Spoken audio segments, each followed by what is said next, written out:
जय शिवराय मित्रांनो, भारताच्या राज्यघटनेने आपल्यासाठी असे महत्त्वपूर्ण काही आपल्याला अधिकार दिलेत आणि यांच्यापैकी आपण महाराष्ट्र कायदा अधिनियम 2005च्या अंतर्गत जे काय महत्त्वपूर्ण आपल्याला अधिकार देण्यात आला, तर तो अधिकारमध्ये माहितीचा अधिकार.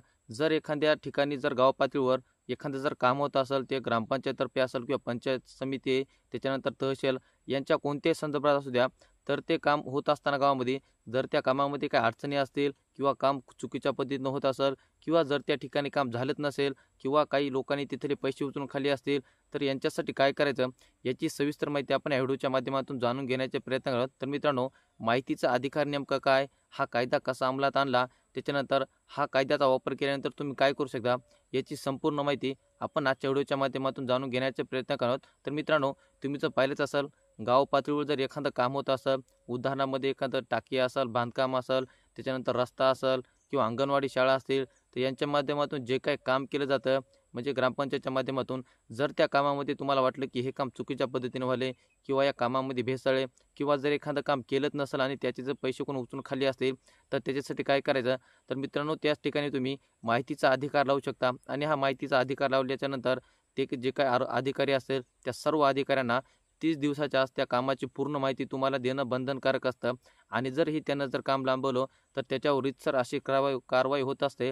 तर याच्याच माध्यमातून आपण याच्यासाठी नेमके कोणकोणते फायदे आपण हे बघूयात. तर मित्रांनो, याच्यामध्ये प्रत्येक वेगवेगळ्या खात्यांच्या प्रशासकीय विभागाच्या फाईलची माहिती आपण घेऊ शकतो.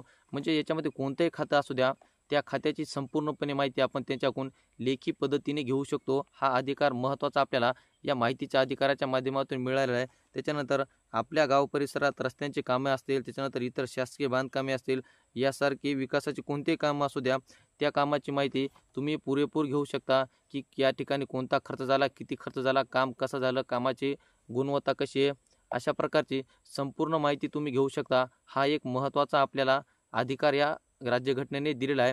त्याच्यानंतर आपल्या गावात किंवा तालुका स्तरावर होणाऱ्या शासकीय अन्नधान्य पुरवठा असेल, त्याच्यानंतर गॅस पुरवठा असेल, याचीसुद्धा तुम्ही सखोल माहिती घेऊ शकता.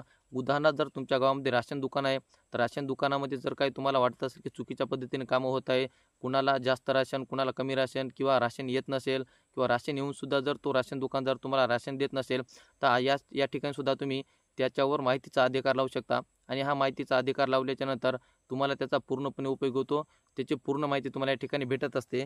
त्याच्यानंतर शासकीय कार्यालय असेल, त्याच्यानंतर निमशासकीय कार्यालय असेल, त्याच्यानंतर स्थानिक स्वराज्य संस्था असतील, त्याच्यानंतर शासकीय अनुदान घेणाऱ्या कोणत्याही शाळा असतील, त्याच्यानंतर शिक्षण संस्था, या संपूर्ण जे काय संस्था असतील, यांचीसुद्धा माहिती तुम्ही या माहिती अधिकाराच्या माध्यमातून घेऊ शकतात.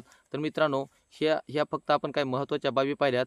आता याच्यानंतर याच्यासाठी हा माहितीचा अधिकार कसा लावायचा, याच्यानंतर याच्यामध्ये कोणकोणते अधिकार येतात, कोणकोणत्या कामासाठी तुम्ही ह्या माहितीचा अधिकार लावू शकता आणि हा माहितीचा अधिकार लावल्याच्यानंतर समोर काय होतं, याची संपूर्ण माहिती आपण येणाऱ्या प्रत्येक व्हिडिओच्या माध्यमातून जाणून घेण्याचे प्रयत्न करत. कारण की मित्रांनो, तुम्हाला जर कोणत्या गोष्टीची जर परिपूर्ण माहिती असेल, तर तुमच्यावर कोणीही अन्याय करू शकणार नाही. तुम्ही जर एखादं काम तुमच्या गावामध्ये होत असेल किंवा त्या काम प्रत्यक्षामध्ये झालंच नाही आणि तेथील बिल जर कोणत्या अधिकाऱ्याने उचलून खाल्लं असाल, तर त्याला तुम्ही पद्धतशीरपणे घरी बसू शकता. म्हणजे घरी बसू शकता. हा एवढा पॉवरफुल कायदा आहे आणि याच्याच माध्यमातून ह्या तुम्ही सर्व गोष्टी करू शकता. तर मित्रांनो, ही होती महत्त्वपूर्ण माहिती. माहितीचा अधिकार याच्या माध्यमातून आपण थोडी जाणून घेतली. तर याच्यानंतर जसं काही नवीन माहिती आहे याच्यामध्ये, ही संपूर्ण माहिती तुमच्यापर्यंत वेळोवेळी पोहोचली जाईल. त्याच्यासाठी तुम्ही जर आमच्या चॅनलवर जर नवीन असाल, तर चॅनलला एकदा नक्की सबस्क्राईब करून ठेवा, कारण अशाच प्रकारच्या संपूर्ण अपडेट तुमच्यापर्यंत पोहोचत राहतील. चला तर मित्रांनो, भेटत राहू नवीन माहितीसह नवीन व्हिडिओसह. धन्यवाद.